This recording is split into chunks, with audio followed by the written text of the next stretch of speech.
कमजोरी यहाँ पे, क्या हमने मर्द को इतनी ताकत दी है कि उसे हम सिखा सकें कि औरत इज्जत करने वाली चीज है, औरत रिस्पेक्ट देने वाली चीज? हमने सिखाया मर्द को? हमने नहीं सिखाया। हमने मर्द को सिखाया कि औरत खरीदने वाली चीज है। तुम जितना ज्यादा कमाओगे उतनी अच्छी खूबसूरत औरत की बोली लगा के खरीद पाओगे।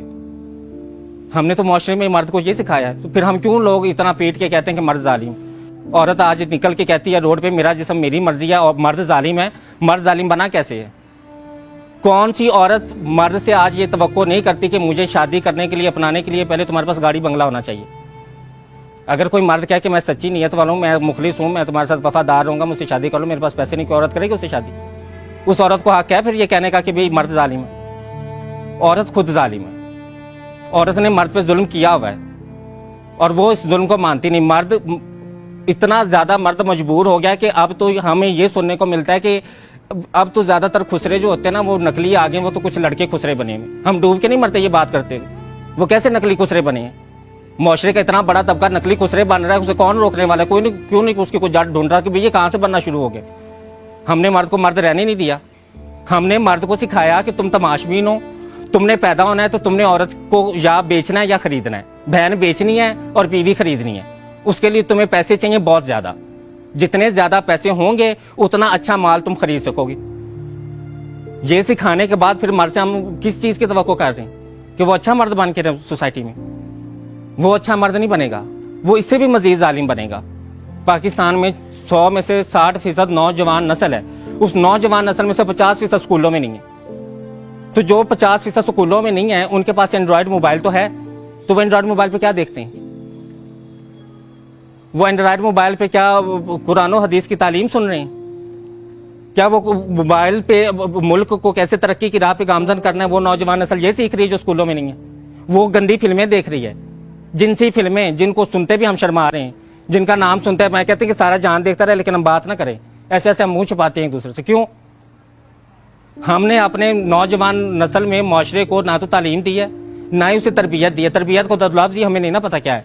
हमने तो अफसर बनना सिखाया है। हमने बच्चे को शुरू से कहा कि तुम्हारे इम्तिहान में नंबर अच्छे नहीं चाहिए, चाहे बूटी लगा के आए, चाहे नकल करके आए, चाहे जिस तरह भी आए, तुम्हारे 100 में से 100 नंबर आए और तुम कल को बस CSS करके कोई अफसर बन जाओ और अफसर बन के तुम्हारी जिंदगी सेट है। तुम्हें ना अच्छा इंसान बनने की जरूरत है, ना तुम्हें इज्जत की जरूरत है, ना तुम्हें औरत की इज्जत करने की जरूरत है। अपनी इज्जत का तो मर्द को पता ही नहीं है। मर्द ने तो अपनी इज्जत पे कभी सवाल ही नहीं उठाया कि नहीं नहीं यार मेरी भी इज्जत। हजरत यूसुफ का किस्सा सुनाती हूँ आप। जुलेखा ने रोका, जिनसी अमल के लिए झिपटी। ताकतवर मर्द कौन था? उसने कहा कि नहीं मैं मुसलमान मर्द हूं, औरत नंगी भी मेरे सामने आ जाए मेरा ईमान नहीं डोलता, मैं उस रब से डरने वाला हूं। मर्द, असल मर्द वो होता है जिसमें बर्दाश्त होती है। ताकतवर में बर्दाश्त है ना, कमजोर में बर्दाश्त नहीं होती। कमजोर कौन होता है? जिसमें बर्दाश्त नहीं है। ताकतवर कौन है? जिसमें बर्दाश्त है। तो ताकतवर मर्द तो वो होता है कि वो नंगी औरत को देखता तो वो मुसलमान मुआशरे में आंखें झुकाता, वो सर मुंह फेरता, वो कहता है कि नहीं नहीं यार मैं अगर ये औरत जन्नम के रास्ते पे चल भी पड़ी है तो मैं तो मुसलमान मर्द हूं, मेरा काम तो औरत की इज्जत करना है, उसको इज्जत देना, उसका जिस्म ढांपना, उसका जिस्म नंगा करना नहीं है। ये सिखाना था हमने मर्द को, हमने नहीं सिखाया। हमने तो उसे बोली लगाना सिखाया। हमने उसे कहा बोली लगाओ, बीवी खरीदनी है तो बोली लगाओ, अगर तुम्हें अपनी बहन का कहीं रिश्ता करना है तो उसके लिए भी बोली लगाओ। पूछो कि कोई कितना पे, तुम कितना पे कर सकते हो, कोई तुम्हें कितना पे कर सकता है। अब ये कोरोना आ गया है, अब ये शादियां कैसे अखराजात के बगैर हो रही हैं? अभी तो लोग शादियां कर रहे हैं ना। अब तो दूल्हे को फिक्र नहीं है कि मैंने शादी करने से पहले 10 लाख रुपया जोड़ना है, मैंने घर बंगला गाड़ी लाजमी हो तो मेरी शादी होगी।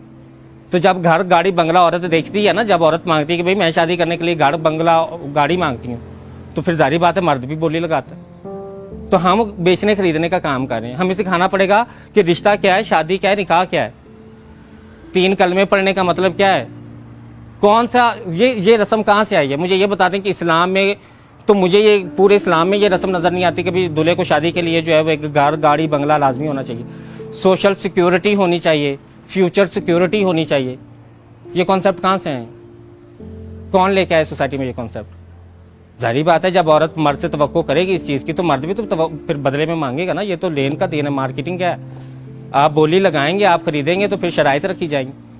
फिर जब आप दूल्हे को कहेंगे कि भाई तुम्हें शादी करने से पहले घर गाड़ी बंगला खरीदना है, तो फिर वो कहेगा भाई घर गाड़ी बंगला खरीदना है तो फिर मुझे इस नक्शे की औरत भी चाहिए। औरत ने क्या किया? औरत फिर मेडिकल क्लिनिक्स किस लिए खुले कि वो उस नक्शे की औरत बनाने के लिए, कि इनको काटो, इनका पेट काटो, इनकी छातियां काटो, इनके चेहरे काटो, प्लास्टिक सर्जरी के नाम पे काट काट के इनको पेश करो मार्केट। इस ट्रेंड में आज हम जिंदगी गुजारें। आज आज उस पेट काटने का नाम हमने लेपोथेरेपी रखा हुआ है। हम चेहरा काटते हैं तो उसका नाम हमने जो है वो प्लास्टिक सर्जरी रखा हुआ है। हम छाती काटते हैं तो हमने उसका नाम सिलिकॉन सर्जरी रखा हुआ है। हमने तो नाम बदल के तो उनको बड़ा ग्लोरीफाई किया हुआ है ना, उनके नाम ऐसे ग्लोरीफाई करके रखे हुए कि कोई ये महसूस ना करे कि मैं जिंदा जान अपना पेट कटवाने लगा हूं। ये किसी को महसूस ना हो, सबको ये महसूस हो कि मैं लेपोथेरेपी करा रहा हूं, मैं पता नहीं हुसन का शहजादा बनने लगा हूं। हमारे वक्त में तो फिर भी जो मर्द होता था ना, जब जवान होता था तो मेरे नानी दादी जो थी वो देसी घी की खुराकें बनाती थी, वो मजूने बनाती थी कि नहीं बच्चा जवान हो गया उसको ये खुराक खिलानी। आजकल बच्चे क्या कर रहे हैं, आजकल जो स्टीरॉयड का टीका है, जहर है, वो जिस्म में लगा रहे हैं। जवान बच्चा, ना उनकी ज़हनी हालत ठीक रही, ना उनकी जिनसी हालत ठीक रही। और बच्चे पैदा करने का मतलब ये कतई नहीं है कि आप जिनसी तौर पे मजबूत और ताकतवर हैं। बच्चे पैदा होते हैं अल्लाह के अमर से। अगर आप औरत को जिनसी तस्कीन दे रहे हैं तो फिर आप ताकतवर मर्द हैं जिसको मर्दाना कमजोरी नहीं है।